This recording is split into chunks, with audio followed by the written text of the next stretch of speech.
Assalamualaikum warahmatullahi wabarakatuh. Innal hamdalillah nahmaduhu wa nasta'inu wa nastaghfiruh wa na'udzu billahi min sururi anfusina wa min sayyiati a'malina may yudillahu fala mudhillalah wa may yudillahu fala hadiyalah. Asyhadu an la ilaha illallah wa asyhadu anna Muhammadar Rasulullah la nabiyya ba'da. Saudara-saudaraku, pertama dan yang utama, marilah kita panjatkan syukur kita, puji syukur kita kepada Allah Subhanahu wa taala yang senantiasa melimpahkan nikmat-Nya, nikmat iman, nikmat Islam, nikmat sehat fisik, mental, sosial, dan spiritual. Saudara-saudaraku, beberapa hari ini, ya mungkin di kira-kira 2 minggu ini, kita menemukan banyak kejadian, banyak peristiwa, dan kemudian banyak masyarakat memberikan penilaian terhadap banyak kejadian-kejadian itu, terutama yang menyangkut dengan banyak hal berkenaan dengan pemilihan presiden dan wakil presiden, berkenaan dengan korupsi gitu ya. Jadi banyak ahli hukum mengatakan begitu banyak sudah terjadi pelanggaran, terutama pelanggarannya menyangkut etika gitu ya. Dan kalau saya mencoba melihat gitu ya, banyak ahli-ahli hukum juga yang sering mengatakan gitu ya tentang berbagai hal ya, dan selalu mengomentari dengan tidak ada hal yang dilanggar ya. Sebagai contoh yang selalu saya sampaikan berkenaan dengan pencapresan para pejabat ya. Apakah itu menteri ya, apakah itu gubernur, apakah itu wali kota gitu ya, yang banyak kalangan menilai ya, sebaiknya secara etik lebih baik mengundurkan diri dulu gitu ya. Langsung to the point saja, misalnya Bapak Mahfud MD sebagai calon wakil presiden mendampingi Bapak Ganjar ya, maka secara etika sebenarnya ya harus mundur gitu ya. Demikian juga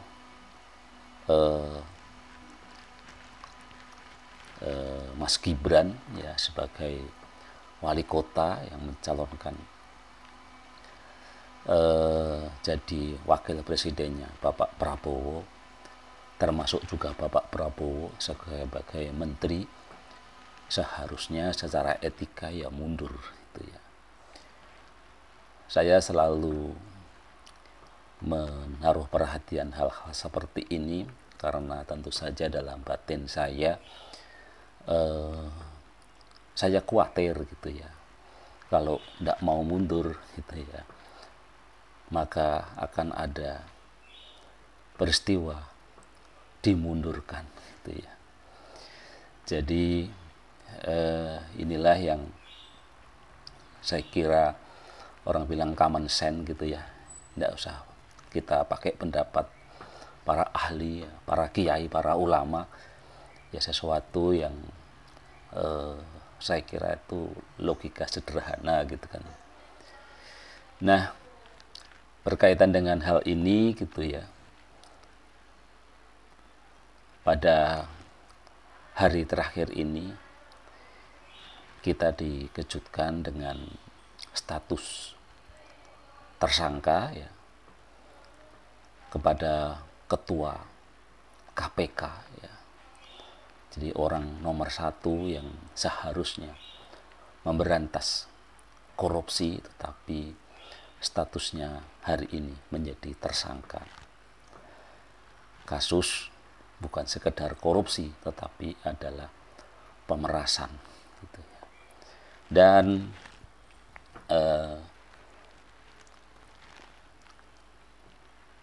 kemudian banyak orang menghubungkan hal ini ya dengan apa yang disebut sebagai karma gitu ya. Jadi mendapat karmanya gitu ya. Bahkan juga yang sebelumnya yang heboh adalah ditetapkannya ketua MK telah melakukan pelanggaran berat ya, oleh ketua Majelis Kehormatan MK sehingga digeser gitu ya. Nah ini juga banyak orang melihat sebagai karma ya. Nah pada kesempatan ini secara ringkas bagaimana sebenarnya Islam ini melihat fenomena-fenomena ini, termasuk pendapat-pendapat berkenaan dengan karma ini ya.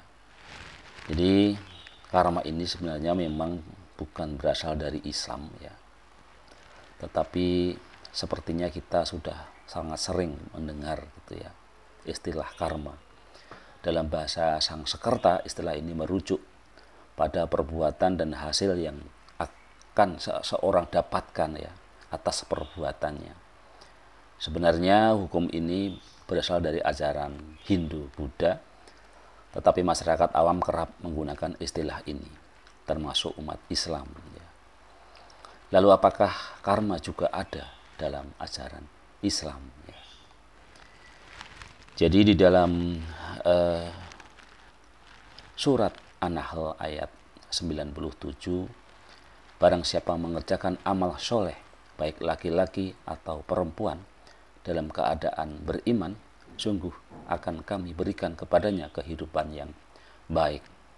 Ya, jadi Islam tentu mengajarkan perbuatan baik ya, dan akan mendapatkan balasan yang baik. Begitupun dengan perbuatan buruk juga akan mendapatkan balasan yang buruk.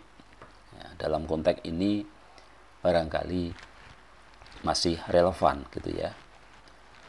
Nah, namun apakah hukum karma ada dalam Islam? Nah, ini permasalahannya ya.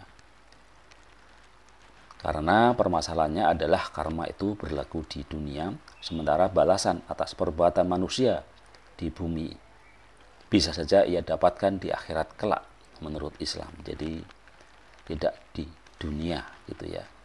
Di dalam surat An-Nahl ayat 61 disebutkan, kalau Allah menggunakan hukum atas kezalimannya, tak akan ditinggalkannya di bumi satupun makhluk melata.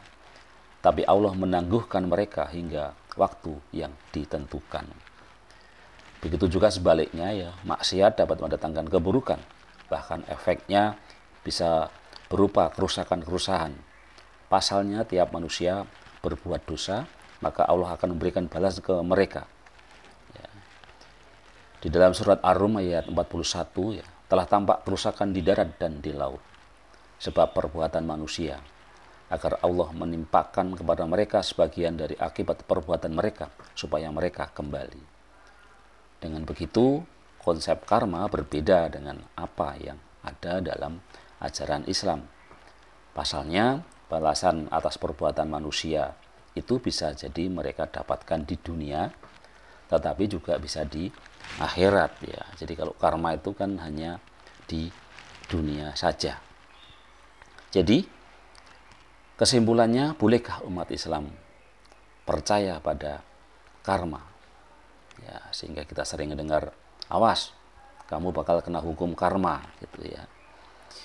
Jadi sekarang bagaimana sikap kita yang sudah sering mendengar umat Islam menggunakan istilah karma. Jika dalam arti mempercayai bahwa semua perbuatan manusia ada balasannya, tentu umat Islam wajib percaya.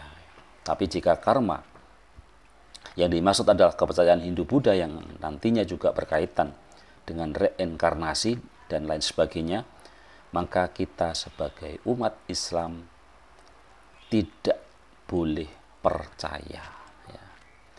Yang terpenting, kita harus senantiasa berbuat baik serta menjauhi larangan-larangan Allah dan juga menjalankan perintahnya. Sebagai umat Islam, kita wajib percaya bahwa Allah akan membalas perbuatan baik kita dengan pahala. Sebaiknya perbuatan buruk akan mendapatkan dosa. Pahala dan dosa itulah yang nantinya akan menghantarkan kita menuju surga atau neraka. Jadi itulah posisi kita sebagai umat Islam dalam melihat karma tadi ya. Jadi bahwa manusia berbuat baik, berbuat buruk, tentu akan ada balasannya. Tetapi balasan itu tidak hanya di dunia, tetapi juga di akhirat gitu ya. Jadi saya kira kita tidak boleh percaya ya karma dalam pengertian sebagaimana kata asli dari kepercayaan Hindu dan Buddha gitu ya. Jadi siapapun itu ketika dia melakukan perbuatan buruk tentu akan mendapatkan balasannya. Dan itu kita harus hakul yakin. Ya, hanya saja tentu saja balasannya tidak selalu di dunia. Ya. Nah, apakah perbuatan-perbuatan buruk yang mungkin kita lihat pelanggaran etik yang banyak dilakukan oleh para pejabat kita, bahkan para calon presiden, calon wakil presiden, bahkan mungkin juga presiden gitu ya. Jadi sesungguhnya semua nanti akan mendapatkan balasan. Ya, tentu memang kita yang ada di dunia ini itu kadang-kadang ingin selalu hal-hal yang konkret, hal-hal yang nyata, sehingga kita itu ketika balasannya itu sudah muncul di dunia, ya kita seringkali kemudian menyebut itu sebagai karma tadi. Ya. Tetapi yakinlah ya, kalaupun di dunia dia tidak mendapatkan balasan, yakinlah bahwa di akhirat tetap akan mendapatkan balasan yang setimpal. Sekian, wassalamualaikum warahmatullahi wabarakatuh.